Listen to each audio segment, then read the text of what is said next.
Behind me is the 2025 Volvo EX30. It's an all-electric subcompact crossover, and I have the privilege of being in Sweden right now to drive this thing. This is one of many different projects that I have right now going on here in Sweden.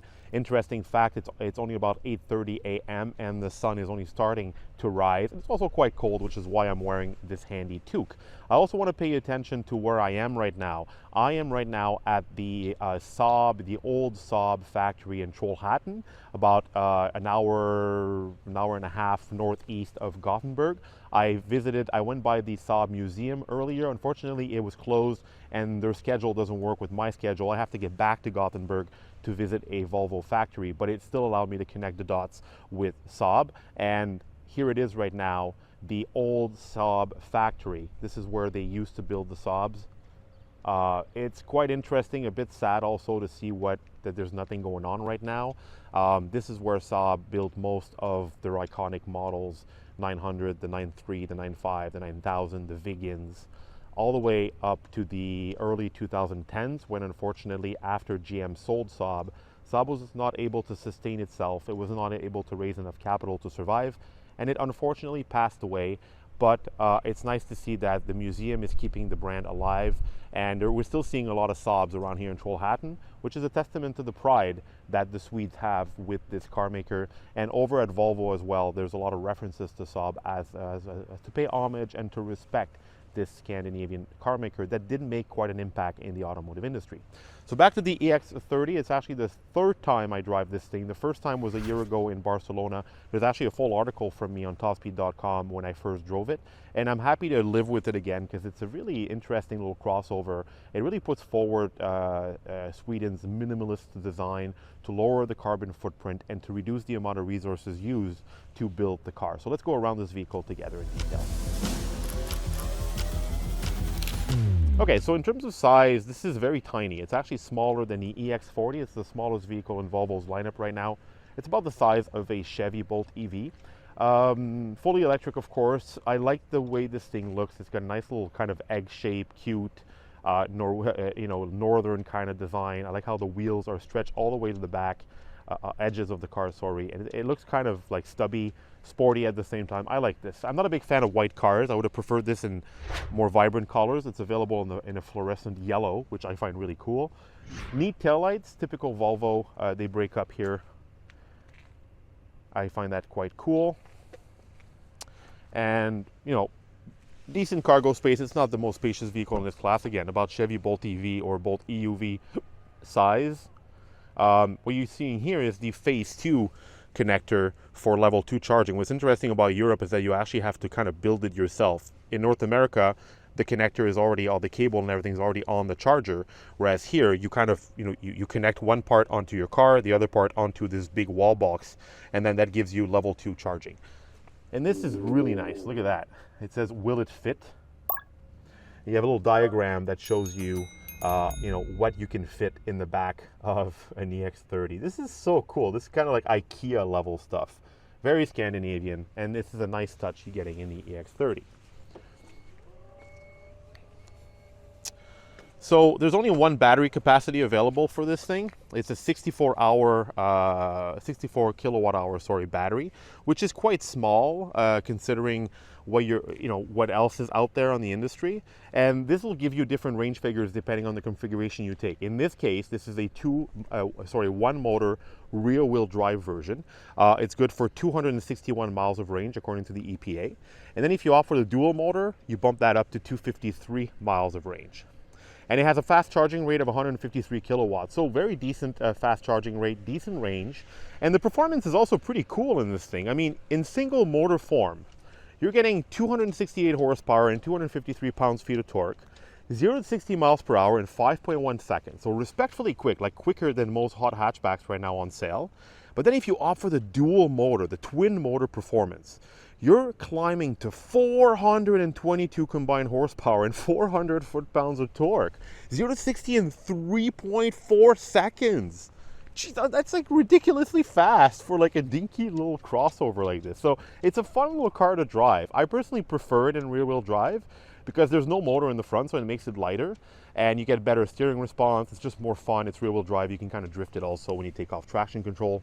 quite a fun little car. You're probably seeing a little card reader here because this is like, I'm just gonna move over because you see my shadow.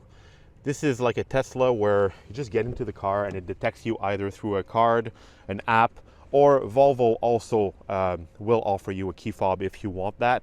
But it's one of those cars where you don't really turn it on, you just get in and it's ready to go. Very, very simple design, very minimalistic, because Volvo really wants to reduce the amount of materials used, the resources. They want this to be cheap to build, but also to reduce the carbon footprint. You don't need more than this, the car maker says, but it's also very elegantly presented. Look at this handle. Very simple, very straightforward, but it also looks nice. It's functional, classic functional Scandinavian design. This is basically an IKEA kitchen set on wheels. All right, let's go. And the nice blue seats too. I like this blue that they're using all over the car, on the seats, on the dashboard. The Swedes really like their blue. I don't know if it has to do with the blue and the Swedish flag, but it looks pretty nice. Okay, let's hop inside. So there's not much to talk about. Well, there is, but it's very straightforward again. Nothing in front of the steering wheel. The steering wheel has an odd shape. It's not really round. And on it, I have classic cruise control features and semi-autonomous driving technology, which I can turn on by on the stock right here. I put it into drive and then one more shot to activate cruise control. Here I have my volume and audio settings, and then I have the voice command button right here, which works quite well because you can operate most of the system through voice commands. There aren't really any buttons, or you can use touch controls. This is a Google-based system, so the default navigation system, of course, is Google Maps, and you have access to a slew of different features. What I find a bit odd is the glove box is digital, like I showed you in the EX90. It's right here in the middle. I would have preferred a button, but that's the way things are now, apparently. There aren't that many buttons, actually. The only buttons you do have are for the windows, and that's a bit odd because, one, they're placed here in the center, and if you want to turn on the rear windows, you need to press this rear button. It doesn't always work. And then you have access to your rear windows. It's an annoying haptic feedback, or you can lock and unlock your doors through here. Neat storage compartment right here. When I push, it opens up, gives me more storage, and I also have handy cup holders, and I like how Volvo reminds you with a little drawing here that this is for drinks. And then down here, you have another storage tray, which can open up to deepen the storage compartment with a section here so things don't slide around. Very simple, but also very functional. I like that. And then right here in the front, you have your wireless charging tray for your phone. Nice cabin illumination. Everything looks nice and clean, and build quality is actually pretty good. It's not too flimsy considering that this is Volvo's cheapest, most affordable car. A few features. So there's a lot of driving aids in this car. What I find annoying is that they always turn on by default, things like late key assist, driver alert.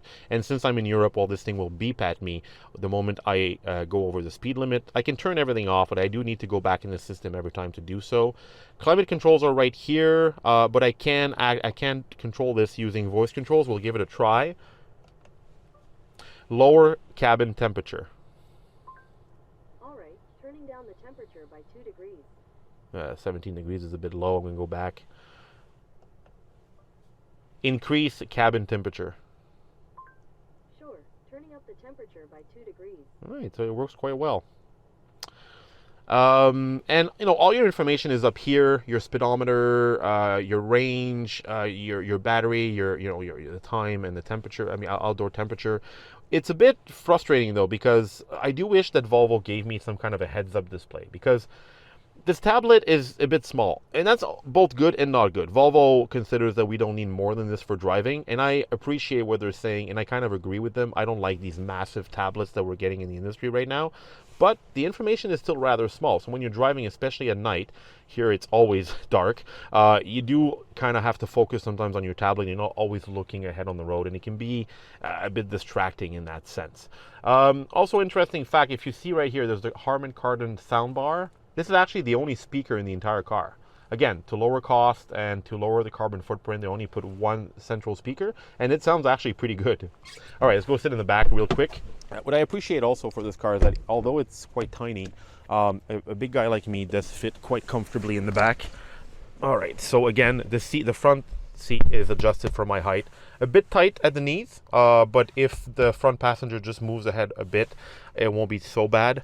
And then in terms of headroom, it's more than ample actually. And I know Volvo likes to do these large panoramic roofs. It doesn't open, but it's a nice big window, so it really creates a nice well lit up cabin, especially in an area like Sweden where it's always dark. So yeah, I do, you know, I mean, I am comfortable. I'm just a bit tight because it's a small vehicle, but I do see myself sitting back here for a few hours. If the person in the front moves their seat forward a bit, it should be quite comfortable for a road trip. So there you have it, quick rundown of the Volvo EX30, and of course on TopSpeed.com there are complete stories about my adventure here in Sweden. We're going to publish this on a long-term basis over a couple of months, so stay tuned, go check it out, and I hope you enjoy it.